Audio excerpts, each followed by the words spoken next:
अब बात reserve bank of India ने जो आज मॉनेटरी पॉलिसी में बातें कही उसकी कर लेते हैं। तो आरबीआई ने दरों में कोई बदलाव नहीं किया। हालांकि मॉनेटरी पॉलिसी में ग्रोथ का अनुमान घटा दिया है, जबकि महंगाई का अनुमान बढ़ाया है। तो आरबीआई ने मॉनेटरी पॉलिसी में क्या कुछ कहा, पूरी डिटेल एक बार फिर से समझ लेते हैं अच्छी तरीके से आशीष जी से। आशीष जी, गुड आफ्टरनून, और बताइए बड़ी बातें आज आरबीआई मॉनेटरी पॉलिसी में क्या थी?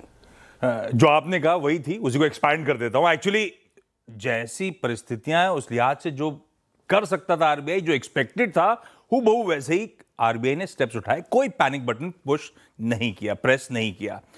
एक्सपेक्टेड था कि इस बार ब्याज दरों में कोई छेड़छाड़ नहीं होगी, 5.25% पे रेपो रेट बरकरार रखी जाएगी, जैसे पिछली दो पॉलिसीज में भी हो रहा था। तो थर्ड पॉलिसी स्टेटस को पॉलिसी आपकी स्क्रीन पे, और यूनानिमसली 6 के 6 मेंबर्स ने वोट करा स्टेटस को की तरफ। दूसरी बात स्टैंड्स को लेकर थी, और ये बात कर ही रहे थे हम लोग पिछले कुछ दिनों से कि ना दरों में छेड़छाड़ होगी, ना स्टैंड्स में कोई बदलाव होगा, वो न्यूट्रल का रुख कायम नजर आएगा। लेकिन हां, वो मैक्रो इकोनॉमिक मैथ देखते हुए आरबीआई का ओवरऑल टोन और जो स्ट्रक्चरल रिविजन्स करें, उसको देखकर आप इस पॉलिसी को कह सकते हो एक हॉकिश होल्ड है ये पॉलिसी। दरअसल आरबीआई ने करा क्या, उन्होंने स्पेसिफिकली मेंशन करा कि ग्लोबल एनर्जी प्राइसेस और सप्लाई चेन के डिस्ट्रप्शन सबसे बड़ी चुनौती हैं। जीडीपी के ग्रोथ अनुमान जो पूरे फाइनेंशियल ईयर FY 27 के लिए पहले 6.9% पे थे, रिड्यूस करके 6.6% पे ले आए।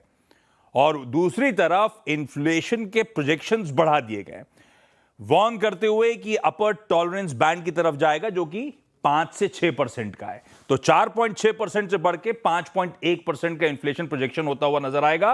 वैसे ये दोनों एक्सपेक्टेड थे कि ग्रोथ प्रोजेक्शंस रिड्यूस हो होंगे, इन्फ्लेशन इंच अप किया जा रहा होगा।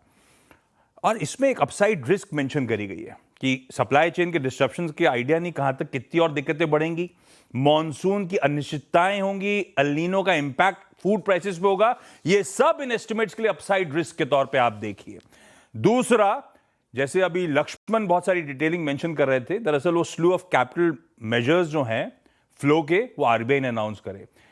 जो FAR फुली एक्सेसिबल रूट्स जो सिक्योरिटीज यूनिवर्स का है, उसको दायरे को एक्सपैंड करना, FPI के कंसंट्रेशन नॉर्म्स को ईज करना, यानी कि वो जो माइक्रो रेगुलेटरी फ्रेमवर्क था उसको ईज कर देना, NRI OCI equity investment limits को बढ़ाना, even concessional forex swap facility CPSCs के लिए खोलना, ये सब कदम उठाए गए। और आर्ग्यूबली सबसे एग्रेसिव मार्केट ओपनिंग पैकेज है केंद्र सरकार और आरबीआई का मिला के, जो आपने आज देखा।